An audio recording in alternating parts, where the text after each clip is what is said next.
You know what's funny about trust? It's like having a favorite chair. You sit in it every day, never thinking it might collapse under you. That was me with Sarah, 23 years of marriage, and I thought I had the most comfortable seat in the house. I own Mike's Auto Shop on Marshall Street. Nothing fancy, just honest work fixing honest people's cars. Sarah worked as an office manager at Peterson and Associates downtown. We weren't living the high life, but we had our rhythm. Friday night pizzas, weekend barbecues, the whole 9 yards. The American dream in suburban packaging. Looking back, maybe I should have noticed the small things. How she started working late more often, always with a perfect explanation. How her phone would sometimes buzz at odd hours, but it was just work stuff, honey. How she began dressing up more for the office. Nothing dramatic, just a little extra effort that I actually appreciated at the time. Funny how the mind works, right? You see what you want to see. That Thursday evening was like any other. I was closing up the shop, hands still greasy from a transmission job, when Sarah texted she'd be late. Again. "Big project deadline," she said. "Don't wait up for dinner." I replied with a thumbs-up emoji, our usual shorthand for no problem. I remember standing there in my workshop, that text glowing on my phone screen, completely unaware that in less than an hour I'd find something that would shatter everything. One piece of paper. That's all it took. A receipt that would turn my comfortable chair into splinters. The irony? I wasn't even looking for anything, wasn't suspicious, wasn't playing detective, just trying to be a good husband, clearing up the kitchen table where she'd dumped her purse in a hurry to get to the shower. But sometimes life has a way of showing you the truth, whether you're ready for it or not. Here's the thing about moments before disasters.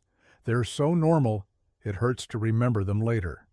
The coffee machine humming its evening song, the neighbor's kid practicing trumpet badly, the familiar smell of motor oil on my hands mixing with the takeout Chinese I'd grabbed on the way home. All so ordinary, all about to become memories of the last moments before everything changed. I keep wondering if I'd have been better off not seeing it. But that's the thing about truth. Once you see it, you can't unsee it. And what I was about to see would change everything. It was just a piece of paper, that's all. A wrinkled receipt from La Maison, one of those fancy downtown restaurants where they don't even put prices on the women's menus. I almost tossed it while clearing her purse from the table. Almost. But something made me look twice. Maybe it was the restaurant name, definitely not the kind of place Sarah usually went for lunch, or maybe it was just instinct. Whatever it was, I found myself smoothing out that receipt, holding it under the kitchen light. That's when the numbers started jumping out at me. 2 premium steaks, 2 glasses of Cabernet Sauvignon, 1 shared dessert, their special romantic soufflé for 2. Total came to $157.84 paid at 1:45 p.m. today, right when Sarah was supposedly stuck in back-to-back meetings at the office. My hands started shaking. Sarah doesn't even drink wine at lunch. She's always talking about how it makes her sleepy at work. And 2 steaks? The restaurant's logo showed 2 hearts intertwined. Not exactly the place for a business lunch. I stood there in our kitchen, that damn receipt burning in my hands, while the shower upstairs kept running. 23 years of marriage, and suddenly I'm a detective piecing together clues I never wanted to find. Every late night at the office, every work emergency, every just drinks with the team. They all started replaying in my head with new meaning. I heard the shower turn off upstairs. I had maybe 2 minutes before Sarah would come down.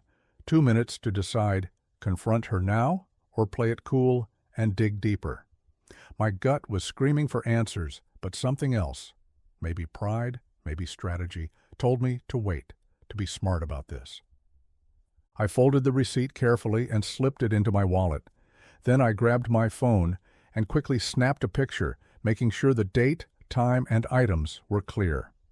The stairs creaked. Sarah was coming down. Time to see just how good a liar my wife had become. I watched Sarah come down those stairs wearing her comfy home clothes and that familiar smile.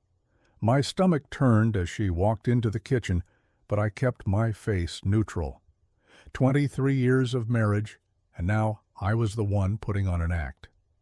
"Dinner smells good," she said, reaching for the takeout containers. "Sorry I was so late. That project is really kicking our butts." I nodded, carefully casual. "Must have been some meetings. Did you at least get a chance to eat?" "Oh yeah," she said, spooning out some rice. "Grabbed a quick salad at my desk. Jenny from accounting brought them for the team." The lie rolled off her tongue so easily it made my hands curl into fists under the table. A salad at her desk. Right, because nothing says desk salad like a $157 romantic lunch for two. "How's Jenny doing?" I asked, testing the waters. "Haven't heard you mention her lately." "She's good," Sarah shrugged, not even looking up. "Same old Jenny." I pulled out my phone while she wasn't looking and Googled La Maison. The website showed intimate booths, dim lighting, and the most romantic atmosphere in downtown. Their lunch menu featured the exact items from the receipt. Executive lunch for two, double premium steaks, wine pairing, signature soufflé. My whole body felt hot, but my mind was turning cold and analytical. I needed more proof. The receipt was damning, but I wanted the full picture, wanted to know exactly how deep this betrayal went. "Think you'll be working late tomorrow, too?" I asked, my voice surprisingly steady. "Probably." She sighed, playing the part of the overworked wife perfectly.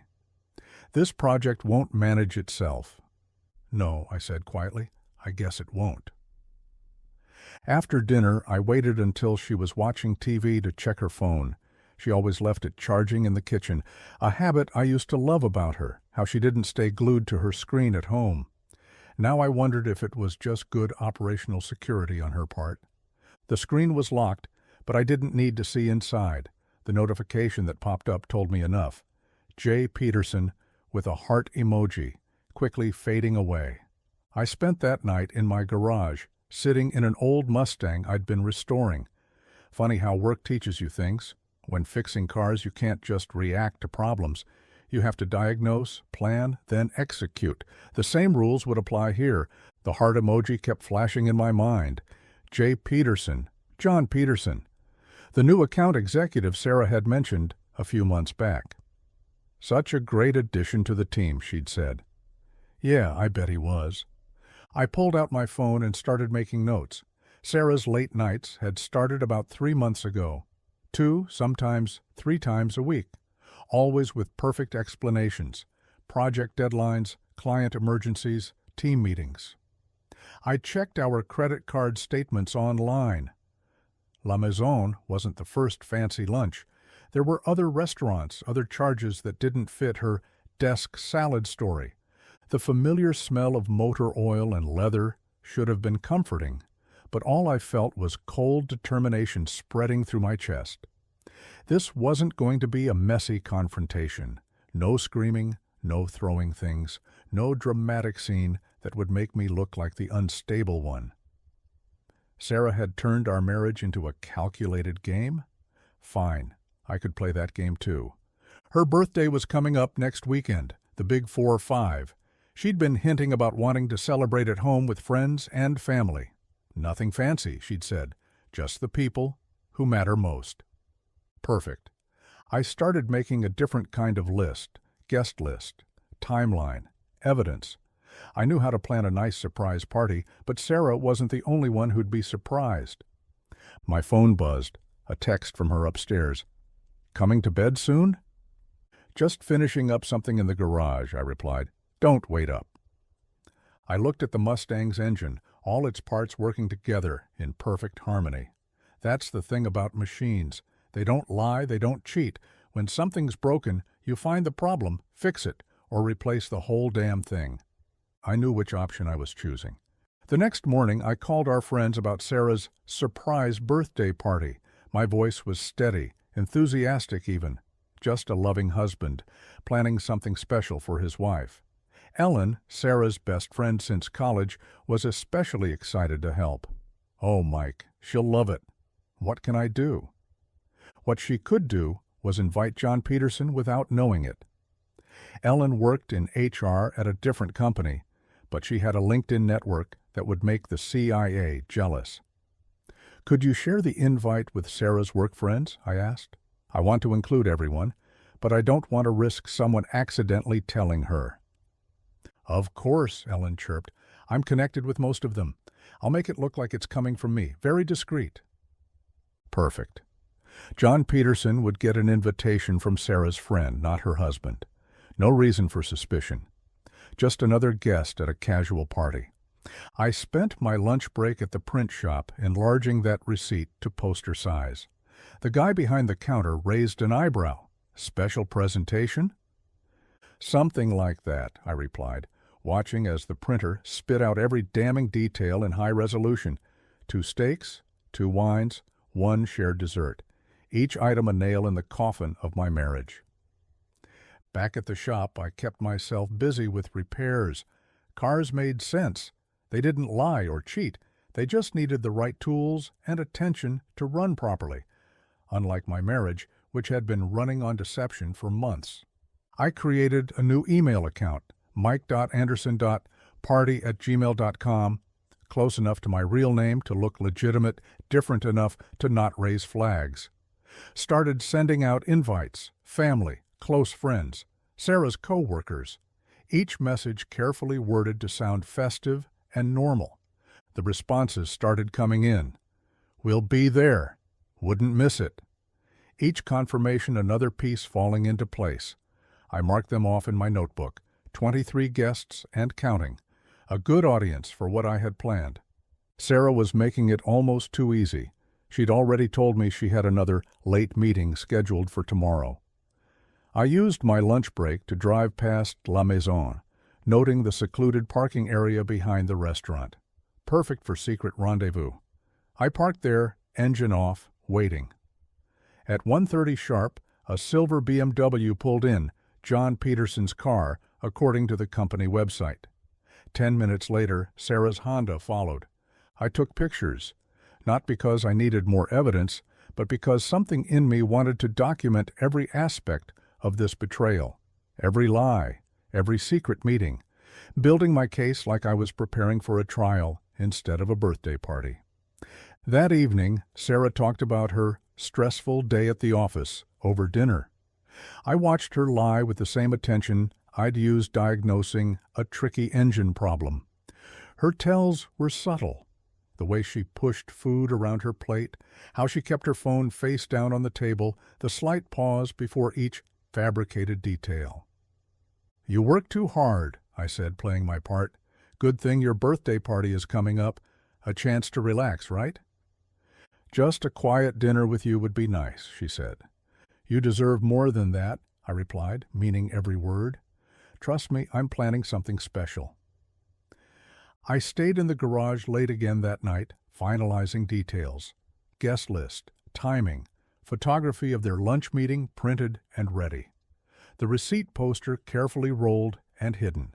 Each element a gear in my machine of revelation, waiting to turn at the right moment.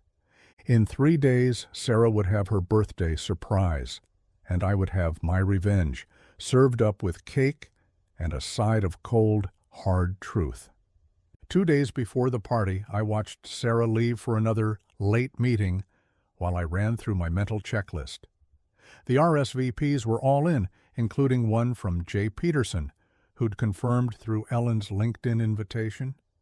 My trap was almost ready to spring. I'd taken the day off from the shop, telling my guys I had birthday preparations to handle.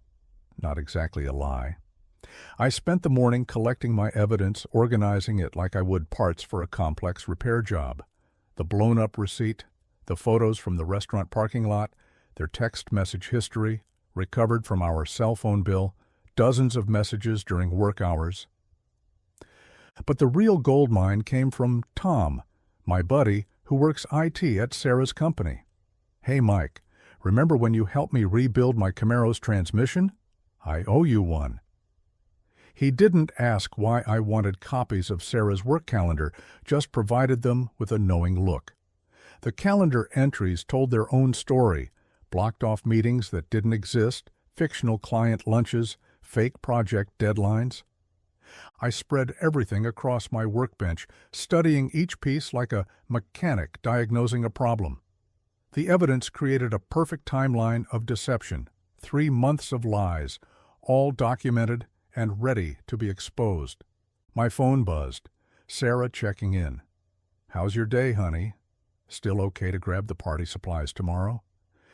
"Everything's under control," I texted back, if she only knew how true that was. I drove to the party venue, our favorite local restaurant, where we'd celebrated countless happy occasions. Management knew me well enough to let me in early, set up my surprise decorations. I walked through the private room rehearsing my movements. The receipt poster would go there, easily hidden until the right moment. The photos on that table, everything positioned for maximum impact. Back home, I found Sarah in the kitchen, humming while she cooked dinner. The sight of her, so casual in her betrayal, made something twist in my gut. She'd gotten so comfortable with her lies that she'd forgotten the first rule of mechanics: always check for loose parts. One wrong move, and the whole machine falls apart. "You seem happy," I said, watching her stir the pasta. "Just excited about this weekend," she smiled. "Ellen keeps hinting that you're planning something special." "Would I let you down?" I asked, my voice perfectly level. She came over and kissed my cheek. "Never. That's why I love you."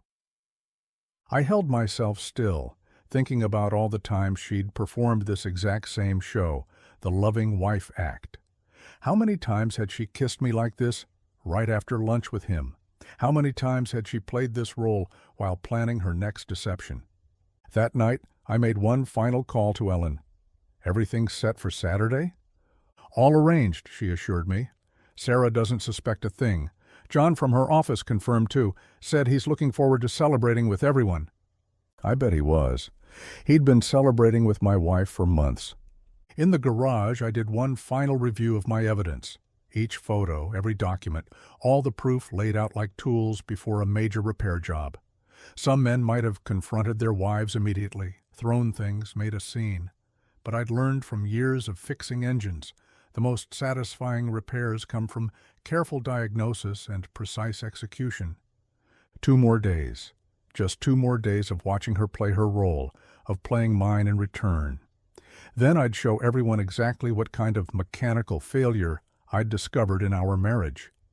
The day before the party, I watched Sarah get ready for work with new eyes. Every movement seemed like a performance now, the casual way she checked her phone, how she lingered over her coffee, mentioning she might be late again tonight. One last meeting with her lover before her birthday celebration. "Don't work too hard," I said, playing my part. "You'll want to be fresh for tomorrow." "Just a quick team meeting," she smiled. "Promise I won't be too late." I waited 15 minutes after she left, then drove to the restaurant. The manager, Dave, let me in early as planned. "Setting up for tomorrow's big surprise?" he asked, unlocking the private room. "You could say that." I started arranging everything, checking sightlines like a theater director. The enlarged receipt would be hidden behind a decorative screen until the right moment. Photos and calendar evidence arranged in perfect order, each revelation timed for maximum impact. My phone buzzed, Ellen confirming final details. "Everything's set." John asked if he could bring a gift. I told him the more the merrier. The irony almost made me laugh. "Sure, bring a gift. Add it to the pile of lies and deception you've already given my wife." Back at the shop, I buried myself in work. Easier to focus on fixing cars than to think about how my life was about to change. Jimmy, my best mechanic, noticed something was off. "You okay, boss?" "Looking kind of intense there." "Just planning a perfect birthday surprise," I replied, tightening a bolt with maybe more force than necessary. At 6, Sarah texted, "Meeting running late, don't wait up." I pulled up the tracking app I'd installed on her phone yesterday. There they were, at La Maison again, their favorite spot. How poetic that their last meal together would be where I'd first caught them. I drove home slowly, rehearsing tomorrow's script in my mind. I'd greet guests warmly, play the devoted husband. make sure everyone was settled with drinks and conversation. Then, just as Sarah would be feeling safe and celebrated, the house was empty and dark when I got home. I walked through each room, taking mental snapshots. Our wedding photo on the wall, her reading glasses on the nightstand, the life we'd built, all based on a foundation of lies. In the garage, I did one final check of everything. The receipt poster, carefully rolled and hidden. The photos, the evidence, all professionally printed and organized. Even a USB drive with backup copies of everything, just in case. Sarah came home around 9, smelling of wine and wearing guilt like perfume. "Sorry I'm late, honey. The meeting just wouldn't end." "No problem," I said, watching her try to hide her slightly smudged lipstick. "Everything's sorted out." "Finally," she sighed. "Now I can focus on having a great birthday tomorrow." She kissed my cheek and headed upstairs to shower, washing away the evidence of her afternoon with him. I sat in the kitchen, listening to the water run, feeling the calm that comes before an explosion. Tomorrow, Sarah would get her surprise party. She'd be surrounded by friends, family, co-workers, everyone who knew us as the perfect couple. And in front of all of them, I'd reveal exactly what kind of person she really was. I checked my phone one last time. All the confirmations were in. Every guest would be there to witness it, including John Peterson, who had no idea he was about to become part of a very different kind of celebration. I went to bed before Sarah finished her shower. Tomorrow would be a long day, and I needed to be sharp. As I lay there in the dark, listening to her get ready for bed, I thought about all the nights I'd spent peacefully sleeping next to a liar. It would be the last time. The restaurant was perfect. I'd arrived 2 hours early, double-checking every detail. The receipt poster remained hidden behind the decorative screen, photos and evidence arranged in precise order beneath the gift table. A mechanic's attention to detail applied to emotional demolition. Guests started arriving at 6. I played my role flawlessly, the excited husband greeting everyone, making sure drinks were flowing. Ellen helped coordinate, directing people to hide before Sarah's arrival. I watched John Peterson slip in, gift in hand, looking perfectly at ease. He even shook my hand, smiling. "Great to finally meet you, Mike. Sarah talks about you all the time." I smiled back, wondering if he practiced that line in the mirror. "Glad you could make it, John. I'm sure Sarah will be surprised to see you here." The room filled up quickly. Family, friends, co-workers, 23 witnesses to what was about to unfold. I kept checking my watch. Ellen would be bringing Sarah at 7, right after their quick birthday drink that was really just a ruse to get her here. My phone buzzed at 6:55. Ellen's text, 5 minutes out. Everyone ready. I stood at the front of the room, facing the door. Someone dimmed the lights. The excited whispers of guests hiding, waiting to surprise her. If they only knew what kind of surprise was really coming. I heard their voices in the hallway, Ellen's animated chatter, Sarah's laughter. The door opened. Surprise! The lights came up. Everyone jumped out cheering. Sarah's hands flew to her face, her eyes wide with genuine shock. She looked beautiful in her blue dress, the one she'd worn to lunch with John just yesterday. Nice touch. "Oh my God," she gasped, looking around the room. I watched her face carefully, saw the exact moment she spotted John in the crowd. The tiny flinch quickly covered with a smile.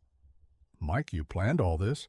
I hugged her, felt her slightly stiffen as she glimpsed the gift table and what was hidden beneath it. "Of course, honey. You deserve to have everyone you care about here to celebrate." The next 30 minutes were a symphony of careful timing. I made sure Sarah was kept busy with well-wishers, unable to get a private word with John. Kept them at opposite ends of the room through careful maneuvering, like keeping damaged parts separated until you're ready to show the customer exactly what went wrong. I waited until everyone had drinks, until the happy buzz of conversation filled the room. Sarah was in her element, laughing with friends, accepting birthday wishes. She'd almost relaxed, almost convinced herself everything was fine. That's when I picked up my glass and gently tapped it with a spoon. The room quieted. All eyes turned to me. Sarah smiled, expecting a loving husband's birthday toast.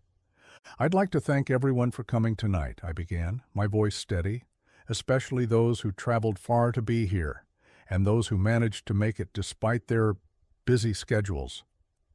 I looked directly at John. He took a sip of his drink, oblivious. "You know, Sarah and I have been together 23 years. That's a long time. Long enough to learn everything about someone, their habits, their tells. Long enough to know when something's not running quite right." Sarah's smile started to fade. She knew my tone, the one I used when I'd found a serious problem in an engine. "You know what I love about being a mechanic," I continued, moving slowly toward the decorative screen. "It teaches you patience, the importance of thorough diagnosis, of gathering evidence before confronting a problem." The room was silent now. Sarah's smile had completely vanished, replaced by something closer to dread. She knew me too well, knew this wasn't going where she'd expected. Take this past Thursday, for example.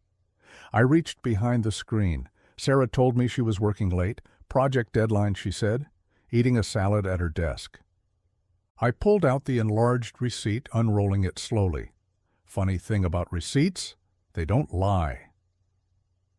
The poster-sized receipt emerged like evidence at a trial, every item clearly visible: 2 steaks, 2 glasses of wine, 1 romantic dessert. The timestamp, 1:45 p.m. "La maison," I read aloud. "Interesting choice for a desk salad, don't you think?" Gasps rippled through the room. Sarah's face had gone white. In the corner, John Peterson was suddenly very interested in his shoes. But maybe I'm being unfair? Maybe it was a business lunch? I moved to the gift table, pulling out the photos. Except I held up the first photo, Sarah's car in the restaurant's back lot, then John's BMW right next to it. These aren't from Thursday, these are from yesterday, and last Monday, and the Friday before that. Ellen's hand had flown to her mouth. Other guests were whispering, shifting uncomfortably, but I wasn't done. "I've got the calendar entries too." I laid them out one by one. All those late meetings that didn't exist, project deadlines that never happened, 3 months of lies, all documented right here. I turned to John directly now. "By the way, thanks for coming, John, or should I say Jay. Nice touch with the heart emoji in your texts, really adds that personal touch."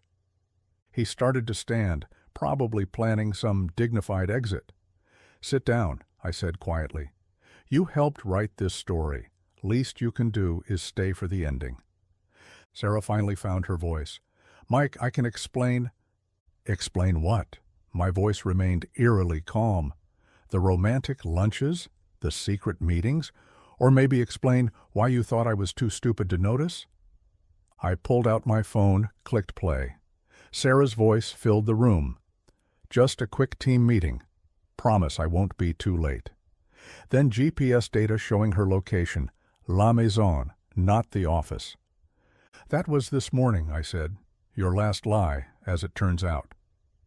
The room was dead silent now, everyone staring at Sarah, at John, at the evidence laid out like parts from a dismantled engine. "You know what the worst part is?" I continued, my voice finally showing a crack of emotion. "Not the cheating, not even the lies. It's how easily you did it all, how you'd kiss me goodbye, then go meet him. Come home, tell me about your fake day at the office, kiss me again. Like I meant nothing, like 23 years meant nothing." Sarah was crying now, mascara running down her cheeks. "Please, Mike." "Don't." I held up my hand. "Just don't. You've done enough acting for both of us." I turned to our guests, many of whom were staring at their feet, others openly gaping at the unfolding drama. "I'm sorry you all had to witness this, but I believe in fixing problems properly. No quick patches, no cover-ups. Sometimes you have to strip everything down to see exactly what's broken." I picked up my jacket from the chair. "The party's over. Drinks are paid for. Enjoy them if you want. I'd rather not waste anything else on this marriage." Walking to the door, I stopped next to John's chair. "She's all yours now, buddy. Hope you know what you're getting, though I suggest checking her phone regularly. Once a liar, always a liar." The restaurant's parking lot was quiet, just the distant hum of traffic and the muffled sounds of someone's music from a nearby bar. I stood by my truck, keys in hand, listening to the chaos erupting behind me in the restaurant. Sarah's voice, shrill and desperate, carrying through the walls. Good. Let her explain to everyone. Let her try to spin this one. I hadn't planned what would come next. Mechanics know that after you expose a critical failure, you need time to assess the damage before deciding whether to repair or replace. Right now, I just needed to drive. My phone started buzzing. Ellen first, then Sarah's sister, then others. I turned it off. They could all wait. 23 years had just ended in that room. I'd earned some silence. The restaurant door burst open. Sarah, mascara streaked down her face, stumbling slightly in her heels. "Mike, please wait." I got into my truck, but she ran to the driver's side window. "It's not what you think. John and I—" "Save it for your lawyer," I said, starting the engine. "I'm sure you'll come up with a better story by then. You can't just—" She grabbed the door handle. "You planned all this? Set me up in front of everyone? How could you be so cruel?" That made me laugh. Actually laugh. "Cruel? You want to talk about cruel?" I looked her straight in the eyes. "How cruel was it when you came home from fucking him and kissed me goodnight? How cruel was it every time you lied to my face?" Movement caught my eye. John Peterson emerging from the restaurant, hesitating by the door, playing the gentleman, probably wondering if he should intervene, save his damsel in distress. "Your boyfriend's waiting," I nodded toward the door. "Better go comfort each other. You've got a lot of damage control ahead." "He's not my—" Sarah's voice cracked. "Mike, please, 23 years. We can't end it like this." "We?" I put the truck in reverse. "You ended it 3 months ago. I'm just making it official." More people were coming out now. Ellen, Sarah's sister, some co-workers, all watching the scene unfold like spectators at a car wreck. "Where are you going?" Sarah's voice was small now, reality finally sinking in. "Away from you." I started backing up. "Don't worry about coming home tonight. Take all the time you need tomorrow to pack. I'll be at the shop." Her hand fell from the window. In the rearview mirror, I watched her standing there in her blue dress, the one she'd worn for him, as her perfect life fell apart around her. John moved toward her, but she waved him away. Smart man. He retreated back to the door. I turned onto the main road, muscle memory taking over. How many times had I driven this route? To work, to home, to our favorite restaurants. All those familiar landmarks now felt like monuments to a life that no longer existed. My phone lay silent on the passenger seat. Eventually, I'd have to turn it back on. Eventually, I'd have to deal with the aftermath.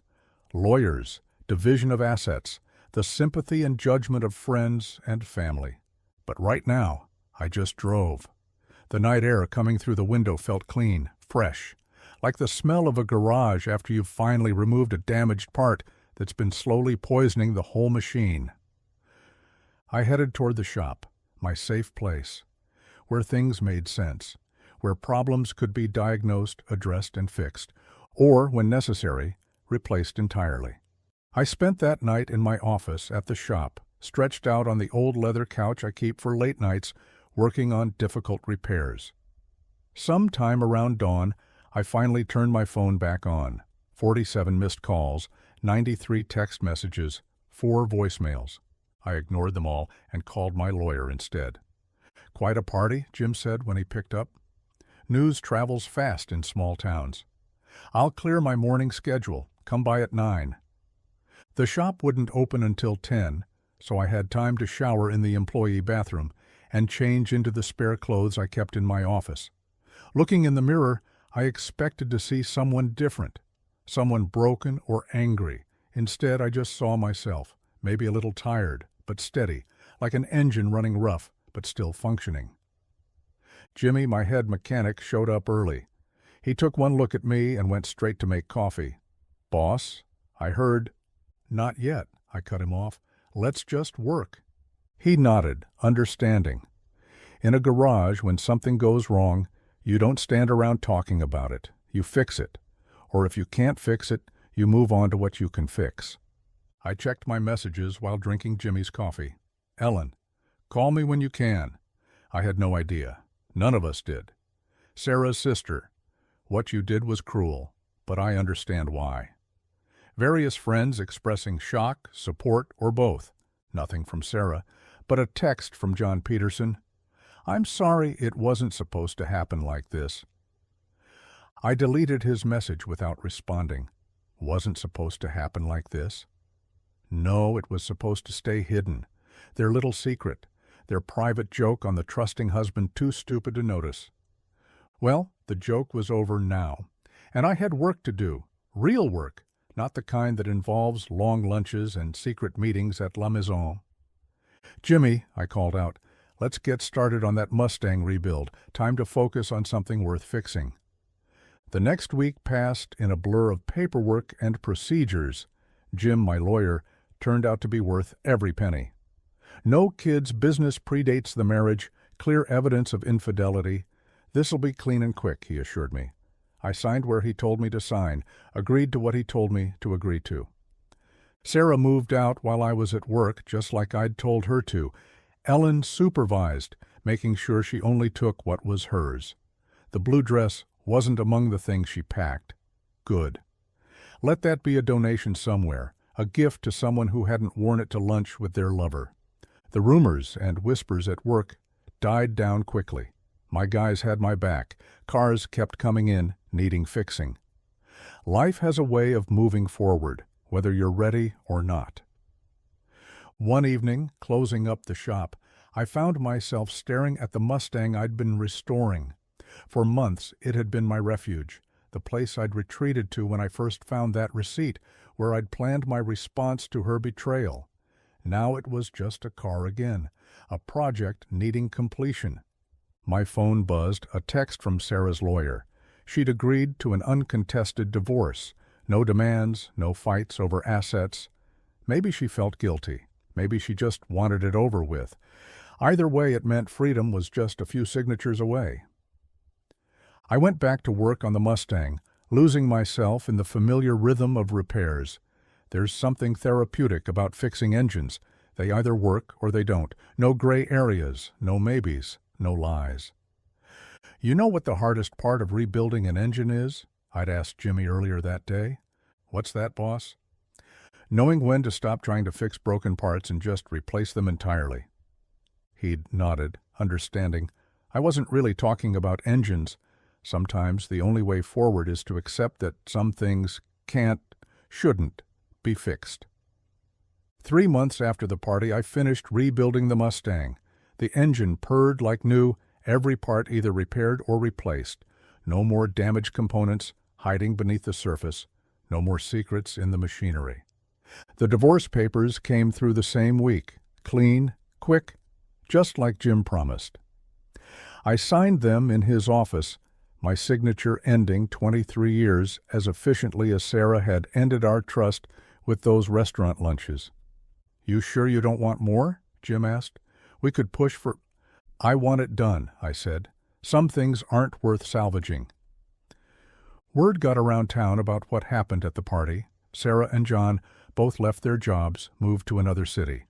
Apparently, office romances lose their charm when everyone knows how they started. I didn't keep track of where they went. Some parts you remove from an engine, you don't need to know where they end up. Ellen still checks in occasionally.